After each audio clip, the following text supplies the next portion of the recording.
भाभी, भाभी प्लीज आप ये घर छोड़कर मत जाओ। प्लीज मेरे लिए रुक जाओ ना भाभी। अब आपके साथ कभी ऐसा कुछ नहीं होगा।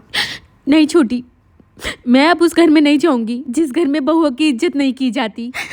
बहुत कुछ सहा है मैंने उस घर में। दिन रात काम करने के बाद भी ताना सुनने के सिवा और बेइज्जत होने के सिवा कुछ नहीं पाया मैंने उस घर में। अब बहुत हो गया। भाभी प्लीज अपनी छोटी को एक चांस दे दो। प्लीज रुक जाओ। मैं बोल रही हूँ ना आपके साथ ऐसा कुछ नहीं होगा। अब तक तो सिर्फ अपने माँ बाप की इज्जत रखने के लिए मैं उस घर में थी, लेकिन अब नहीं। अब मेरी बर्दाश्त करने की क्षमता खत्म हो गई है छोटी। अब मैं उस घर में एक मिनट के लिए नहीं रह सकती। मैंने क्या कुछ नहीं किया है उस घर के लिए। इतना कुछ बर्दाश्त करने के बाद भी मैं उस घर में रही। अब नहीं छोटी, अब मैं उस घर में नहीं रह सकती। भाभी अगर अब मैं उस घर में रुकी ना छोटी तो मैं जिंदा नहीं रहूंगी।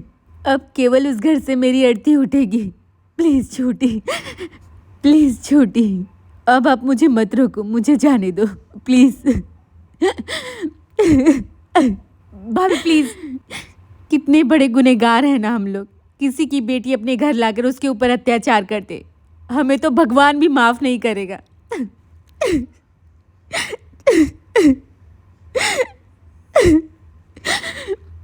हे भगवान, क्या बेटी होना गुनाह है? तो प्लीज आप अगले जन्म में मुझे बेटी कभी मत बनाना। एक बाप के ऊपर उसकी बेटी बोझ बन जाती। उसको ससुराल भेजने के बाद भी वो बाप कभी चैन की नींद नहीं सो पाता।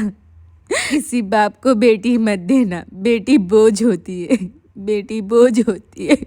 क्या आपको भी ऐसा लगता है एक बाप के लिए उसकी बेटी बोझ होती है?